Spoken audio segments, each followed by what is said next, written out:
चित्र के महान आचार्य श्री कुंकुन देव रचित ग्रंथाधीरा समय सार पे अपना स्वाध्याय चल रहा है।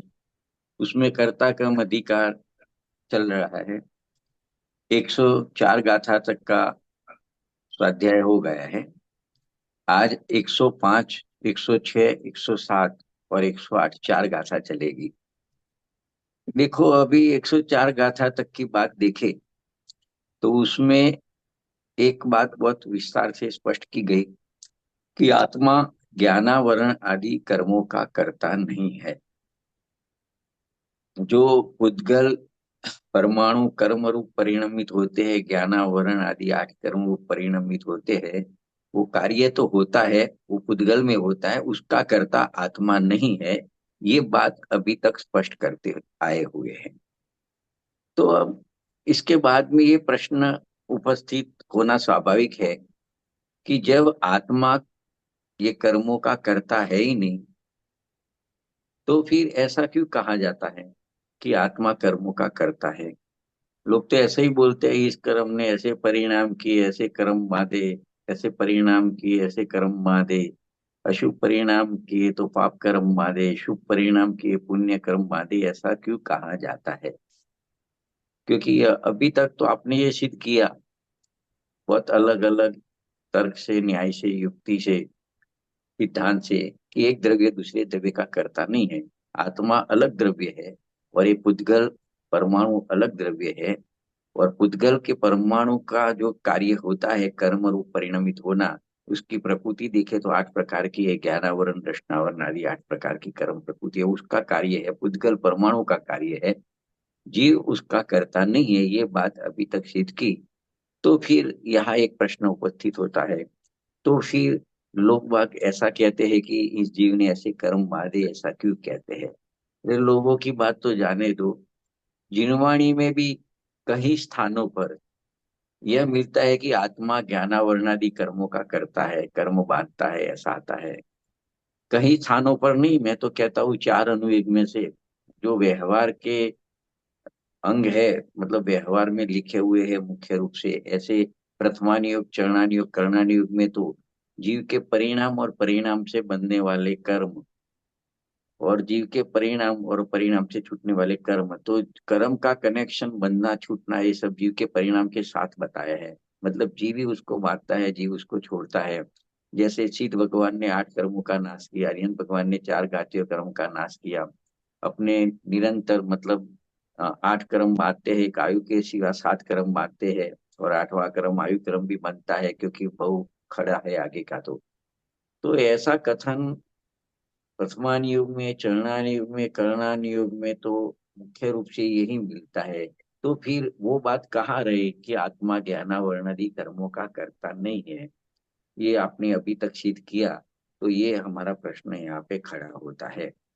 तो इस समस्या का समाधान अब आने वाली आगामी गाथाओं में करते हैं, उदाहरण सहित करते हैं। इसमें पहले 105 और 106 नंबर की गाथा देखेंगे। उसमें उसका क्या खुलासा किया है। तो गाथा का पाठ करते हैं। पहले 105 नंबर की गाथा है, उसका हिंदी अनुवाद है, उसको पढ़ते हैं। बंध का जो हेतु, उस परिणाम को लख जीव में, कर्म कीने जीव ने, बस कह दिया उपचार से। क्या कहा 105 नंबर की गाथा में कुनकुन आचार्य देव ने कि जीव के निमित्त भूत होने पर कर्म बंध का परिणाम होता हुआ देखकर जीव ने कर्म किया, इस प्रकार मात्र उपचार से कह दिया जाता है। ये बाजू जीव में रागादि परिणाम होते हैं, जो नए कर्म बनने में निमित्त होते हैं।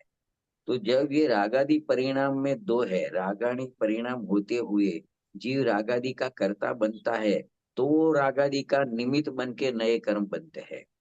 इसके लिए यहाँ पे लिखा है कि जीव के निमित्तभूत होने पर, मतलब जीव के इस प्रकार के रागादि परिणाम के निमित्तभूत होने पर, मतलब अगर वो राग का ज्ञाता रहा, राग के समय में वो ज्ञाता रूप परिणमन करता है, तो नए कर्म नहीं बनते।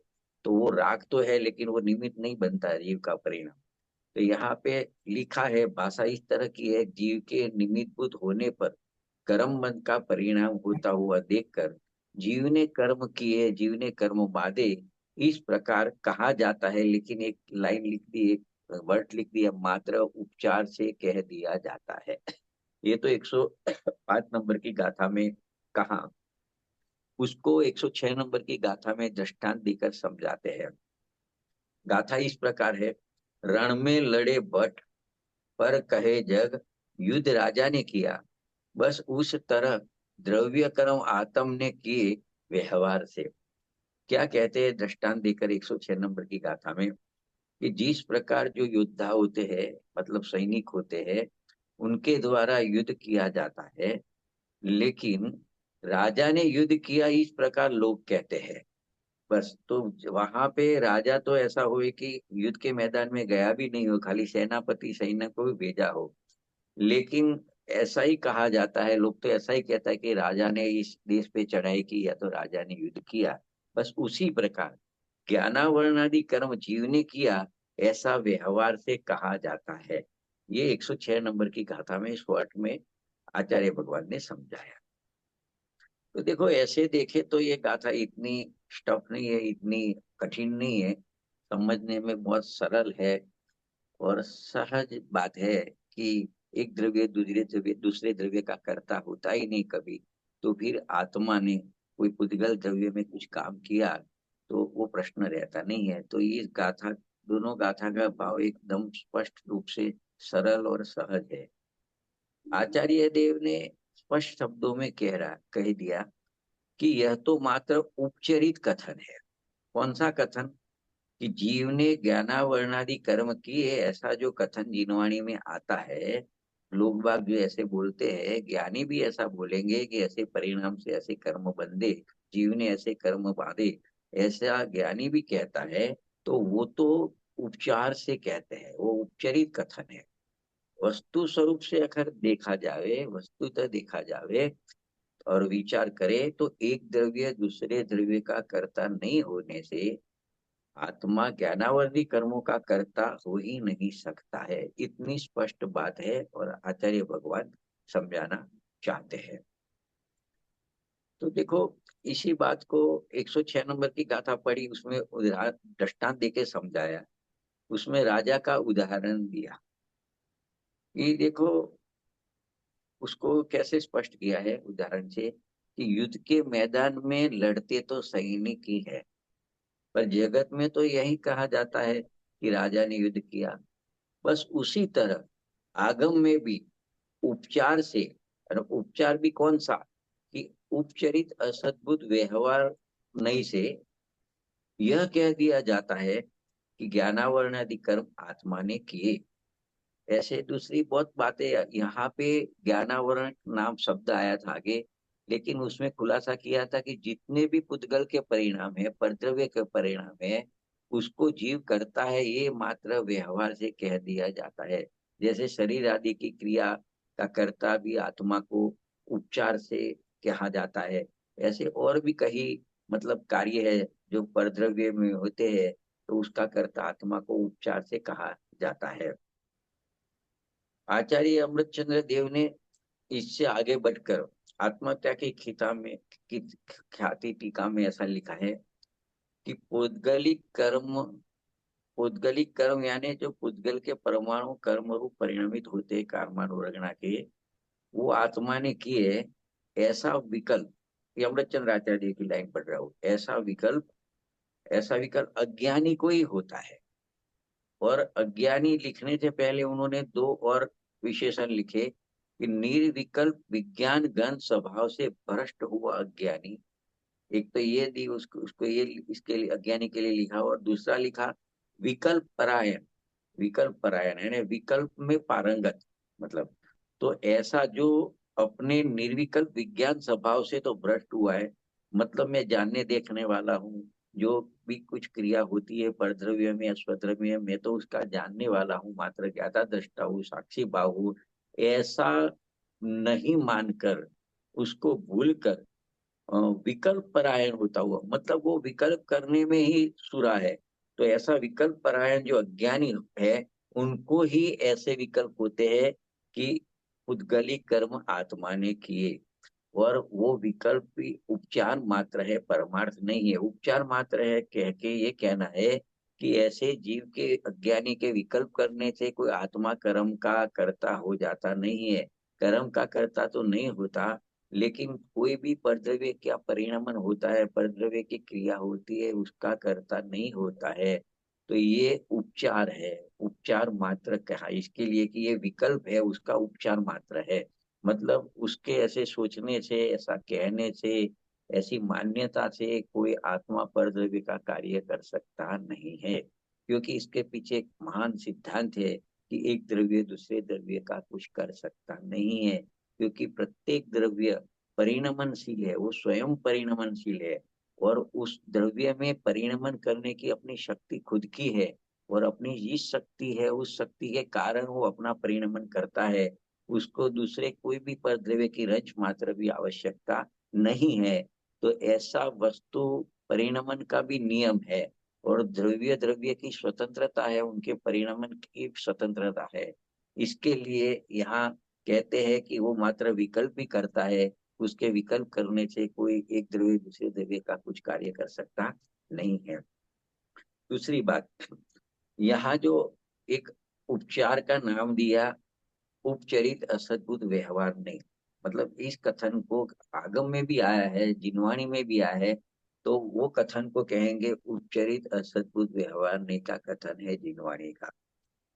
तो यहाँ अज्ञानी का ये कथन कहा, और एक तो एक बात है, अज्ञानी का ये कथन कहा क्योंकि ये विकल्प अज्ञानी करता है, इसके लिए यह अज्ञानी का कहा, क्योंकि नहीं तो ज्ञानी को होता है, और जिनवाणी में नय की भाषा निबंध रूप होती है। अज्ञानी को तो सम्यक ज्ञान है ही नहीं, तो उसको नय का प्रश्न नहीं है, लेकिन उसका जो इस प्रकार का विकल्प है, इसके लिए ऐसा कहा जाता है कि यह इस नय से कहा है। दूसरी बात, अज्ञानी को कहा, अज्ञानी के लिए कहा कि वो निर्विकल्प विज्ञानगत स्वभाव से भ्रष्ट है, ऐसा यहाँ कहा। दो बात। और तीसरी बात ये कही कि उनकी चतुराई मात्र विकल्पों तक सीमित है, मतलब उसकी जो चतुराई है वो उसके विकल्पों तक सीमित है, उससे कोई कार्य नहीं होता है, विकल्प करने से कोई कार्य नहीं होता है। इसके लिए उनके लिए एक शब्द और यूज किया कि विकल्प परायण ही है, अज्ञानी विकल्प परायण ही है, आत्म कल्याण करने में परायण परायण नहीं है। इसके लिए इस प्रकार से अमृतचंद्र आचार्य देव ने टीका में समझाया है।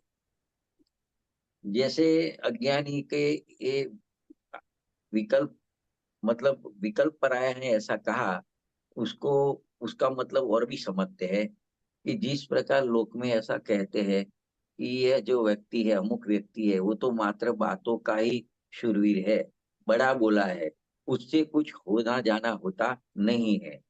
इस प्रकार यहाँ पे कहते हैं कि कर्मों का कर्ता स्वयं को मानने वाला अज्ञानी है, उसके लिए कहा कि वो विकल्प परायण ही है, उनसे मोक्ष मार्ग सदने वाला नहीं है।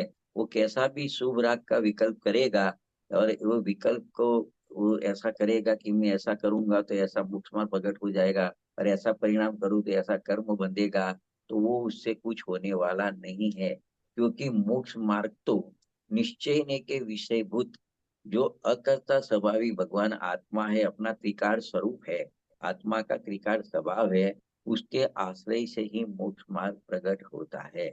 इसके लिए उसके विकल्प मात्र से कुछ होता नहीं है, न संसार में कोई कार्य होता है जगत के, और न उसके अंदर कोई मोक्ष मार्ग रूपी कोई कार्य होता है। तो देखो आचार्य अमृत चंद्र का वो कथन मूल तो इस प्रकार से है कि यद्यपि इस लोक में यह आत्मा स्वभाव से देखे तो उद्गलित कर्मों का निमित्त भी नहीं है, तथापि जो अज्ञान भाव उद्गलित कर्मों का निमित्त भूत है, तो वो उसका, देखो आत्मा है, उसको कर्ता तो नहीं कहा, निमित्त भी नहीं कहा, तो फिर वो कर्म बनते हैं, उसका निमित्त क्या होता है जीव के बारे में? तो कहते हैं कि जीव का जो अज्ञान भाव है वो निमित्त होता है, वो आत्मा निमित्त होती नहीं है। तो अनादि अज्ञान के कारण उसका उस अज्ञान रूप भाव परिणमन होता है अज्ञानी में।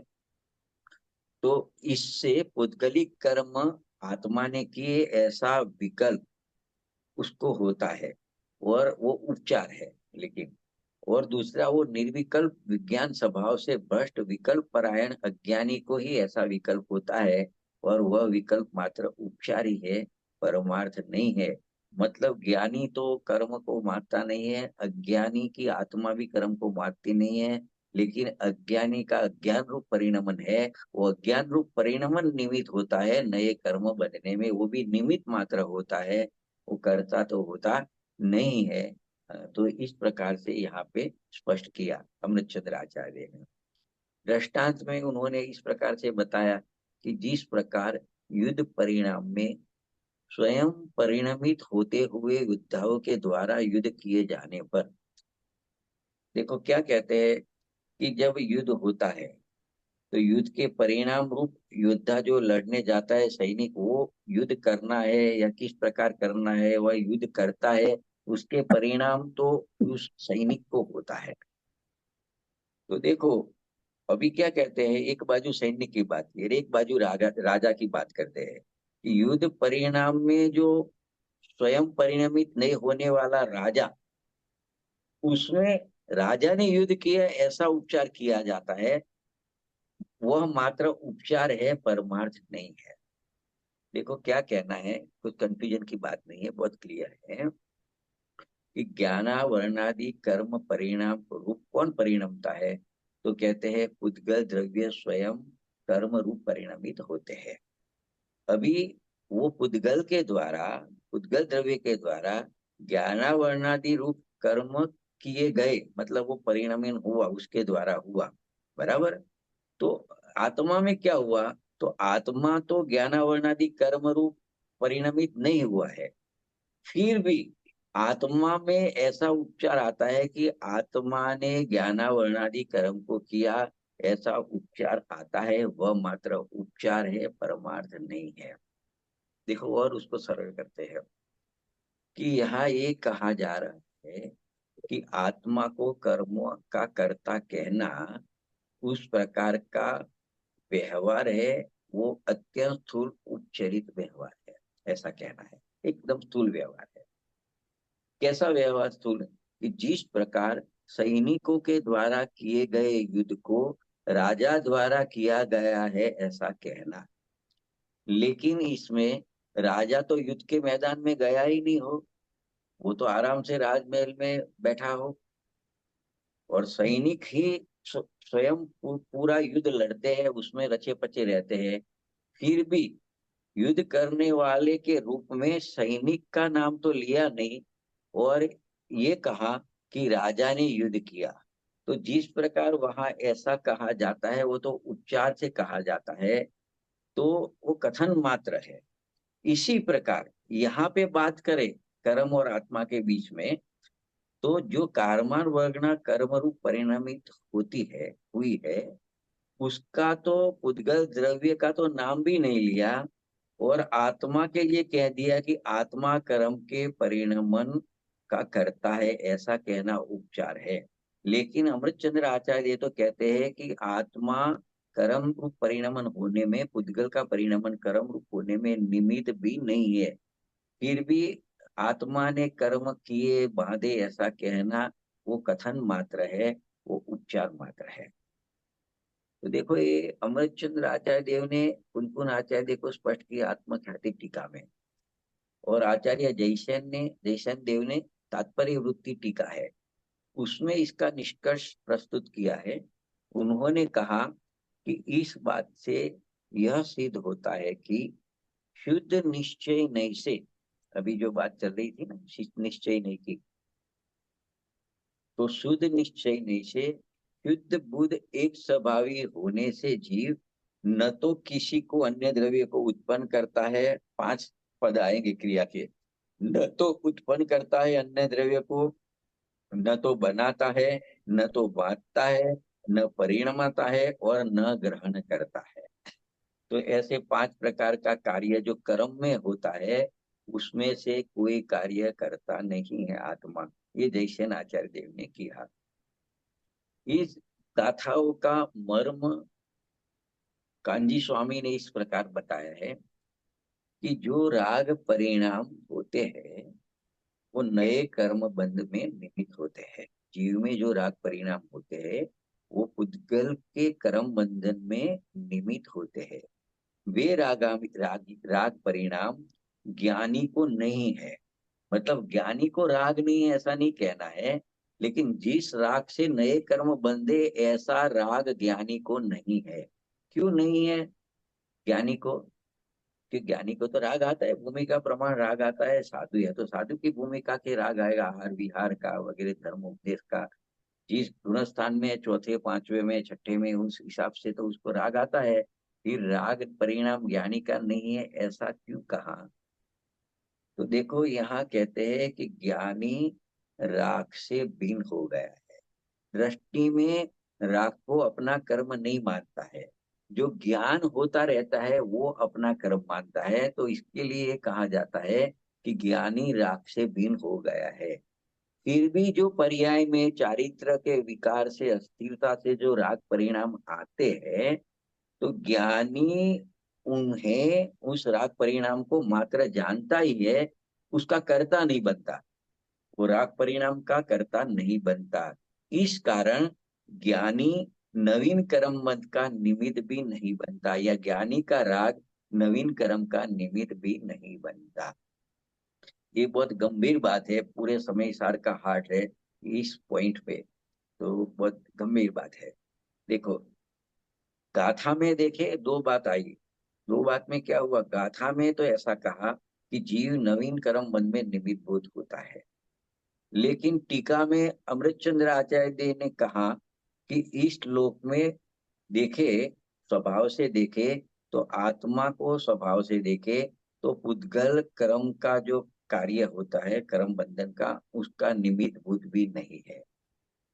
क्योंकि देखो इसके पीछे क्या न्याय है कि यदि स्वभाव से ही आत्मा निमित्त भूत होता, आत्मा का स्वभाव ही ऐसा होता कि पर के जो कार्य होते हैं, पुद्गल के जो कार्य होते हैं, उसमें निमित्त बनना, निमित्त बनना, निमित्त बनना, ऐसा आत्मा का जो स्वभाव होता, तो जो त्रिकार विकार करने का प्रसंग प्राप्त होगा। क्यों? क्योंकि जब यहाँ कर्म को बंधना है, उद्गल परमाणु को कर्म रूप परिणमित होना है, यहाँ जीव के परिणाम में राग होता है निमित्त में। अगर स्वभाव से ही वो निमित्त बनता तो क्या होता? उसको हमेशा राग करना ही पड़ता। लेकिन वितरागी भी देखे जाते हैं, हरिहर सिद्ध दशा भी देखी जाती है। राग बिना की पूर्ण वितराग दशा भी उपशांत मुख क्षीण मुख दिखी जाती है। तो मतलब स्वभाव से तो करता नहीं है, एक बात आई। बराबर। दूसरी बात, ये तो अगर स्वभाव से करता हो तो वो कर्म बंधन का कार्य होता है, उसमें निमित्त रूप जीव के राग रूप परिणाम होते हैं। तो जीव को सदा ही राग ही करना रहना पड़े, राग से रहित वो हो ही नहीं। एक तो ये बात आई। दूसरी बात यह है कि जब जब कर्म बंधन होता है तब तक उसकी उपस्थिति वहां होनी चाहिए। तो सीध भगवान लोक के अग्रभाग में आठवीं पृथ्वी में रहते हैं, वो बात कहते हैं। और पुद्गल का परिणाम तो यहाँ देखा जाता है, यहाँ मध्य, यहाँ पे अपने। तो वो उसको यहाँ उपस्थित रहना पड़ेगा, वो वहां जाके विराजमान कैसे होंगे सिद्ध दशा में?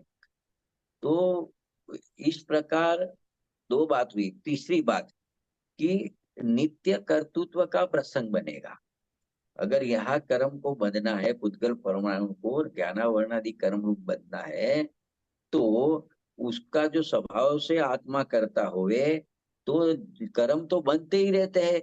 तो उसको वहीं उपस्थित रहना पड़ेगा, तो वो यहाँ से वहां जा ही नहीं सकता लोक के अग्रभाग में। तो नित्य उपस्थित रह के नित्य कर्तृत्व का प्रसंग आएगा, तो मुक्ति उसकी जीव की कभी होगी ही नहीं। अर्थात मुक्ति का अभाव से अभाव अभाव ही सिद्ध होगा। मतलब मुक्ति कभी हो नहीं पाएगी अगर ऐसा माने तो देखो ज्ञानी को देखे ना, तो जब तक साधक दशा रहती है उसकी, तब तक उसको राग देखे तो दया, पालने का राग, दान देने का राग आदि राग विकल्प उसको आते हैं।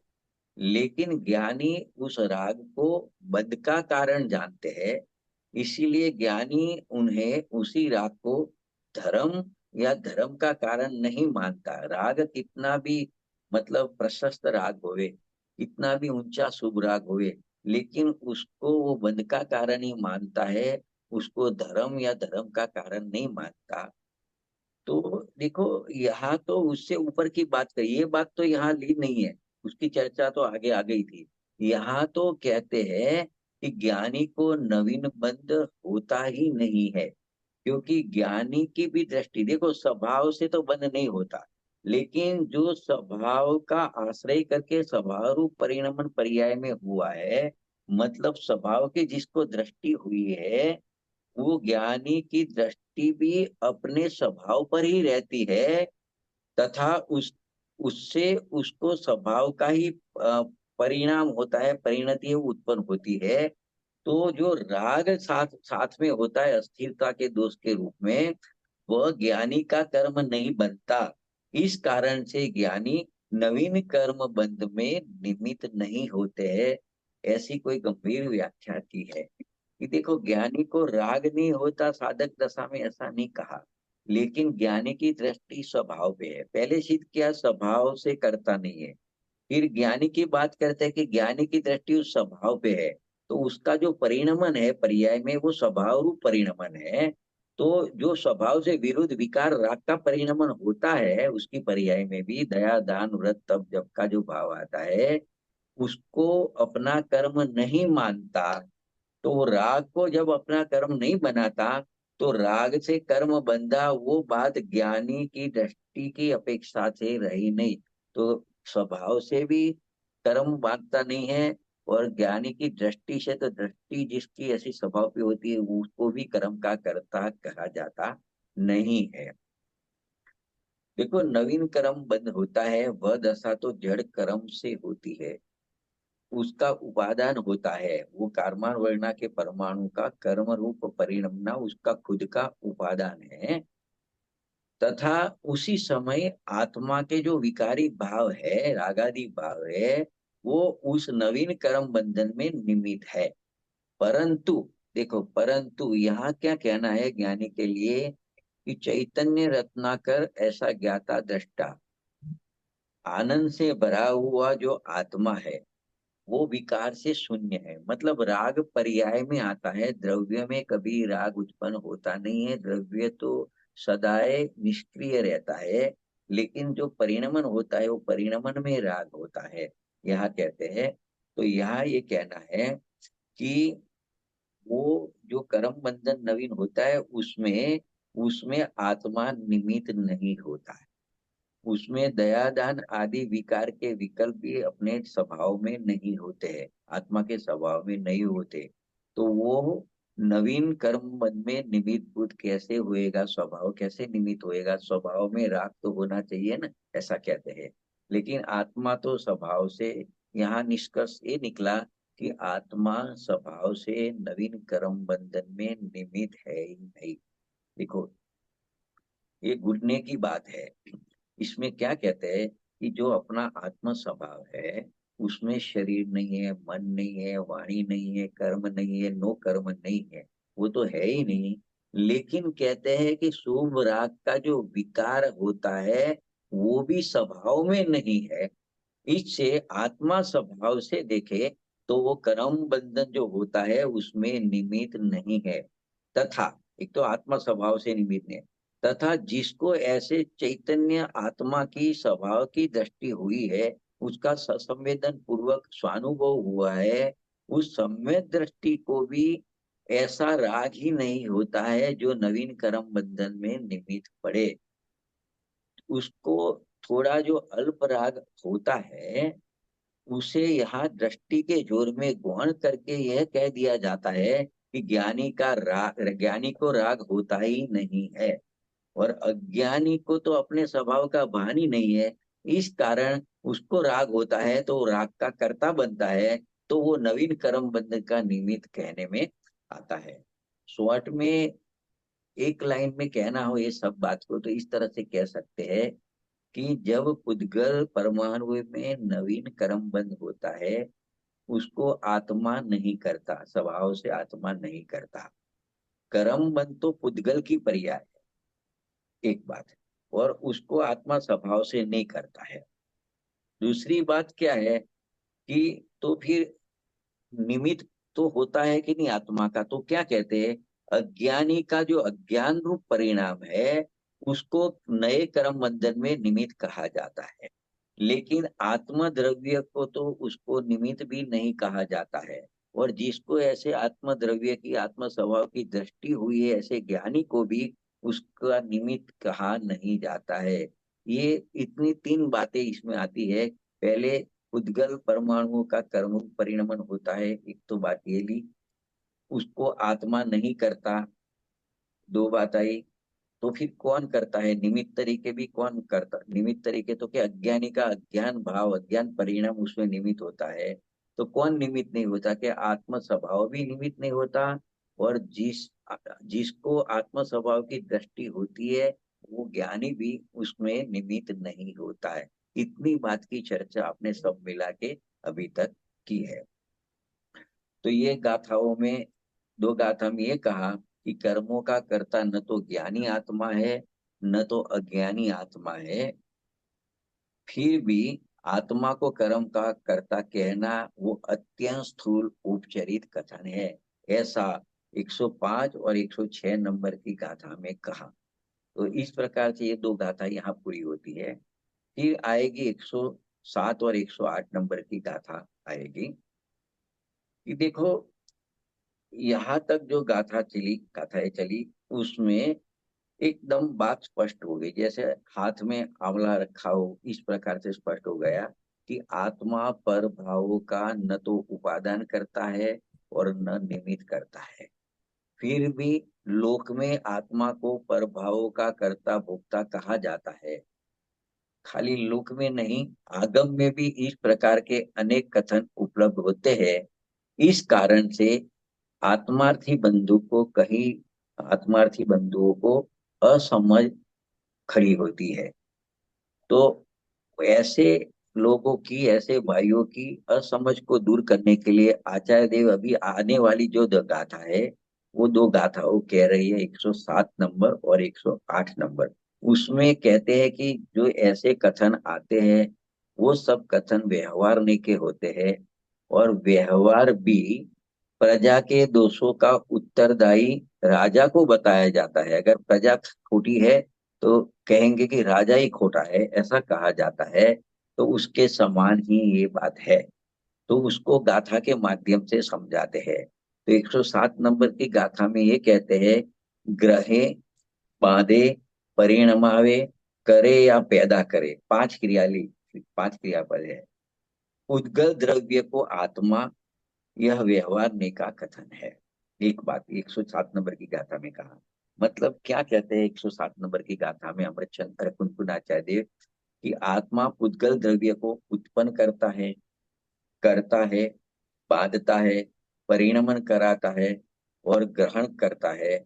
यह सब व्यवहार नहीं के कथन है। ये 107 नंबर की गाथा में कहा। 108 नंबर की गाथा में ये कहते हैं कि जैसे दृष्टांत देते हैं कि गुण दोष उत्पादक कहा जो भूप को, राजा को व्यवहार से, त्यो जीव पुद्गल कर्म का कर्ता कहा व्यवहार से। मतलब 108 में ये कहना चाहते हैं दृष्टांत देके कि जिस प्रकार राजा को प्रजा के दोष और गुण को उत्पन्न करने वाला कहा जाता है, उसी प्रकार इस जीव को उद्गल द्रव्य के, उसके गुणों को उत्पन्न करने वाला कहा गया है। तो देखो इसके आगे की दो गाथाओं में आचार्य जैन सेन ने बताया था, 105 106 नंबर की गाथा में उसका निष्कर्ष ये उन्होंने बताया था, वो दो गाथाओं का, कि शुद्ध निश्चय नहीं से आत्मा न तो किसी को उत्पन्न करता है, न बनाता है, न बांधता है, न परिणमाता है और न ग्रहण करता है। उसी संदर्भ को आगे बढ़ाते हुए इन गाथाओं में कुनकुन आचार्य देव ने कहा कि आत्मा पुद्गल द्रव्य को उत्पन्न करता है, बांधता है, परिणमन कराता है और ग्रहण करता है। यह व्यवहार नहीं का कथन है।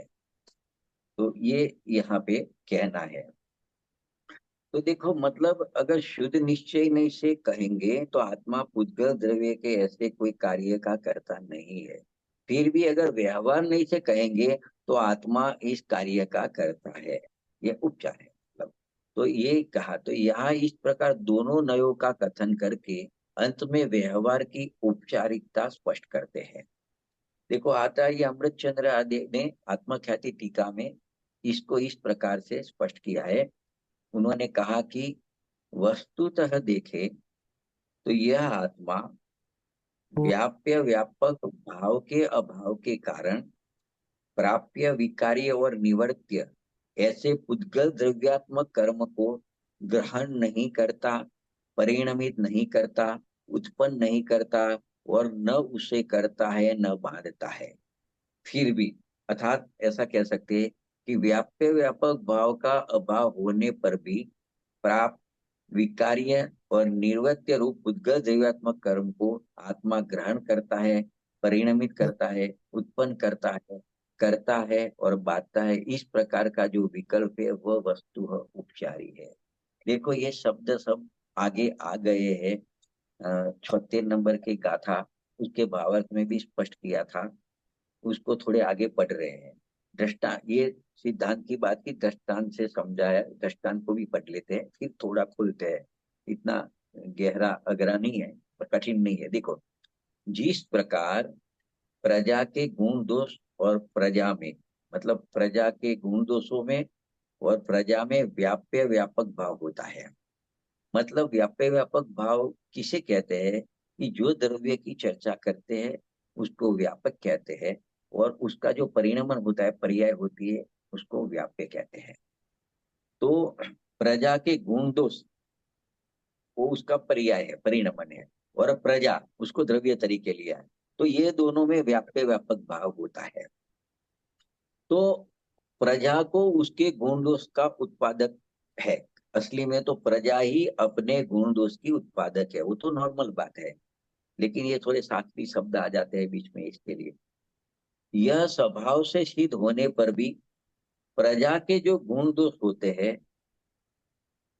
वो गुण दोष प्रजा की पर्याय, और राजा द्रव्य लिया, उसमें तो व्याप्य व्यापक भाव का अभाव है। फिर भी उपचार से यह कहा जाता है कि प्रजा के राजा है, वो प्रजा के गुण दोष का उत्पादक है, ऐसा कहा जाता है।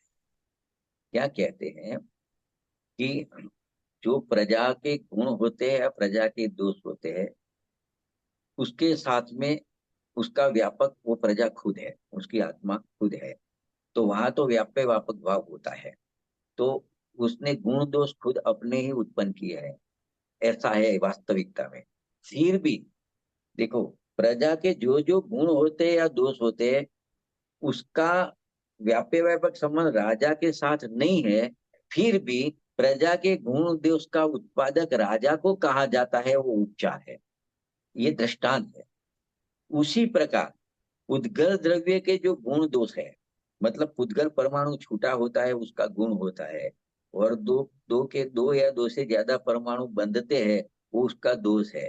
तो पुद्गल द्रव्य के परमाणु के जो गुण दोष होते हैं और उसका पुद्गल द्रव्य और वो उसकी पर्याय, छूटा होना या बंधना, उसमें व्याप्य व्यापक भाव होता है।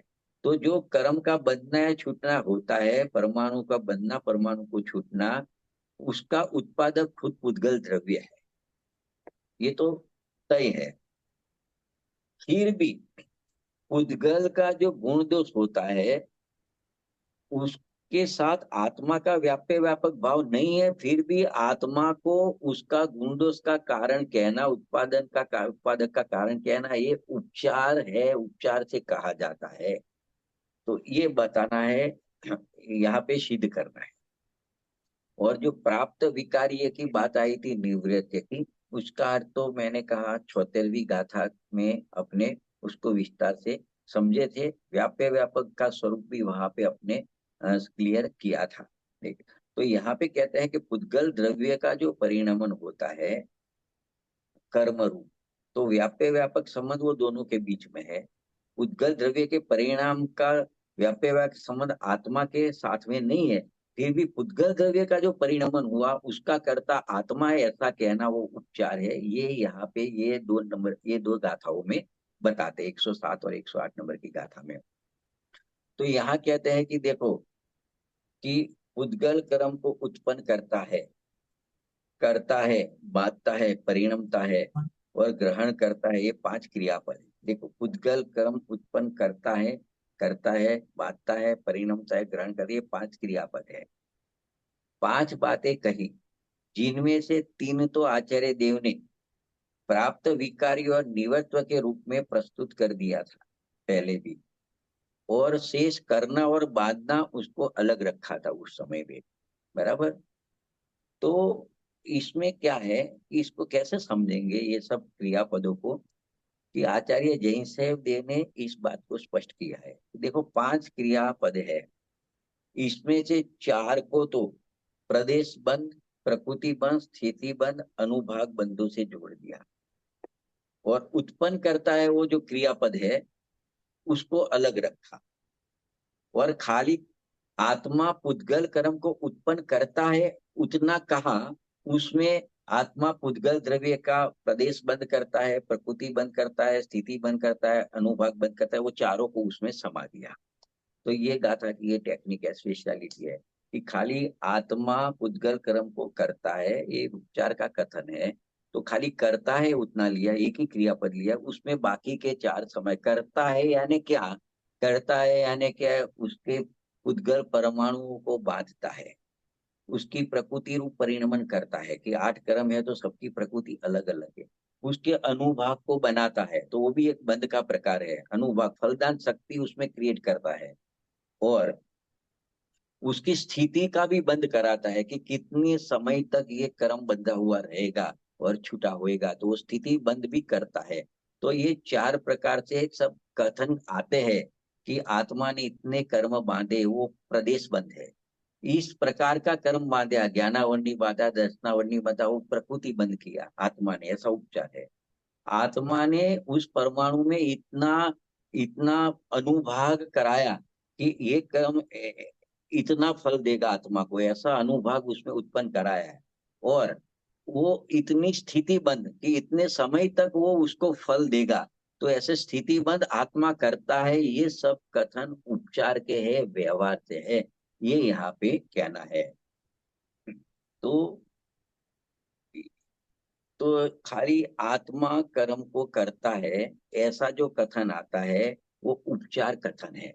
और करता है में बाकी के 4 भी ले, क्या करता है, कर्म का क्या करता है, तो उसके प्रदेश बंद करता है। देखो, बंद अपने खाली इतना बोलते हैं, कर्म का बंद हुआ, तो बंद 4 प्रकार का होता है। एक प्रदेश बंद होता है, प्रकृति बंद होता है, स्थिति बंद होता है, अनुभाग बंद होता है।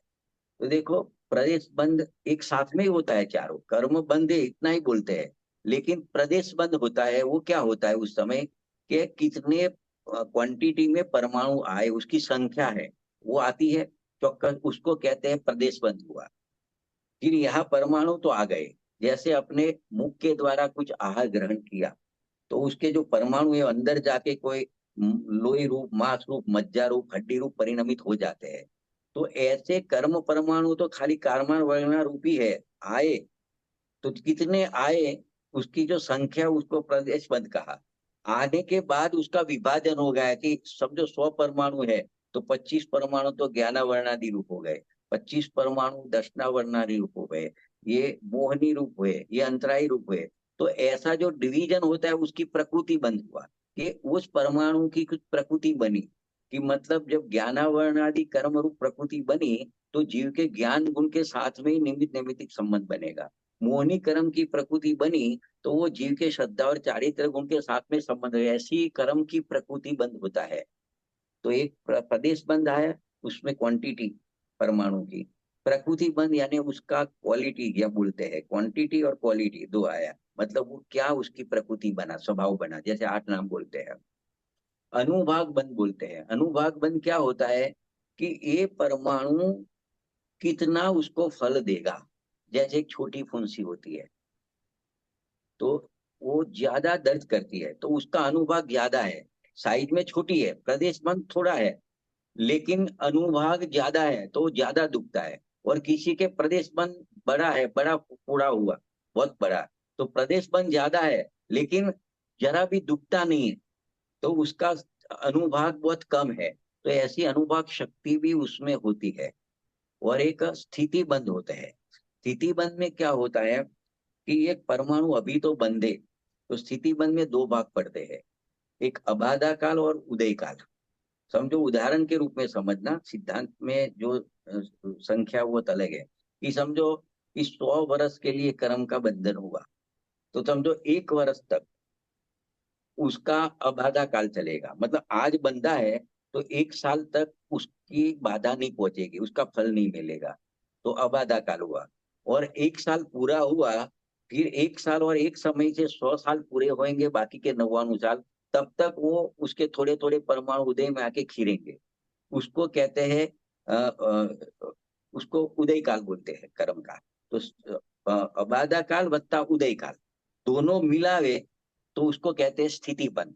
उसको स्थितिपन नियम ये है सिद्धांत में कि 70 कोड़ा कोड़ी सागर का बंद होता है उत्कृष्ट मोहिनी कर्म का, तो 7,000 वर्ष तक तो वो सत्ता में पड़ा रहता है, ऐसे ही कोई बाधा नहीं पहुंचती, उसका कोई फल नहीं मिलता। और 7,000 साल पूरा होने के बाद एक पहला समय आता है, तो वो परमाणु एक एक निषेक रचना बनती है। कि पहला निषेक जो आएगा उदय में और खिल जाएगा, वो ज्यादा होता है, फिर कम होता है, फिर कम होता है, फिर कम होता है, ऐसे कर करके फिर अंत में अंतिम निषेक आके खिल जाता है। तो पहले अबाधा काल रहा, फिर उदय काल चालू हुआ, वो दोनों को मिलाते उसको स्थिति बंद कहते हैं। तो यहाँ पे आत्मा पुद्गल कर्म को करता है, एक क्रिया रखी, उसमें बाकी के क्या समाधि है कि क्या करता है। तो क्या प्रदेश बंद को करता है, प्रकृति बंद को करता है, अनुभाग बंद को करता है, स्थिति बंद को करता है। बस ये उपचार का कथन है, उपचार से कह दिया है। तो इतना जैसे आचार्य देव ने ये चार बंद को अंदर ऐड करके समझाया है, मतलब सब मिला के ये तय हो गया इसमें कि कि आत्मा ज्ञानावरणादि द्रव्य कर्मों का कर्ता नहीं है, फिर भी उसको कर्ता कहना है, व्यवहार है। और द्रव्य ज्ञानावर्ती द्रव्य कर्मों का कर्ता क्यों नहीं है, क्योंकि आत्मा न तो उनको उत्पन्न करता है, न तो उस द्रव्य कर्म की प्रकृति को बंधन करता है, न द्रव्य कर्म के अनुभाग बंध में परिणमित कराता है, न द्रव्य कर्म के प्रदेश बंध को ग्रहण करता है, न द्रव्य कर्म के स्थिति बंध को बांधता है। इसके लिए आत्मा उसका कर्ता नहीं है। और जहां कर्ता कहा वो उपचार से, व्यवहार से, असद्भुत व्यवहार से कहा है। तो बस इस प्रकार से यहाँ ये दो गाथा भी पूरी होती है। अभी एक प्रश्न इसके ऊपर होएगा, जो आत्मा कर्मों को नहीं बांधता है, तो कर्मों को कौन बांधता है, अथवा तो कर्म आत्मा के साथ क्यों बंधते हैं, कैसे बंधते हैं। ये सब प्रश्न का उत्तर आगे के स्वाध्याय में 109 से 112 में देंगे। फिर से बोलता हूं, इतना सुनिश्चित हो जाने के बाद में एक प्रश्न और हो सकता है कि कर्मों को जो आत्मा नहीं बांधता है तो कौन बांधता है, एक बात। दूसरी, कर्म आत्मा के साथ क्यों बंधते हैं, आत्मा तो बांधता नहीं है तो आके क्यों बंधते हैं, और कैसे बंधते हैं। ये सब प्रश्न का उत्तर आगे की चार गाथा 109, 110, 111 और 112 में लेंगे। वो अपने अगले स्वाध्याय में लेंगे। यहाँ पे अपने विराम लेते हैं।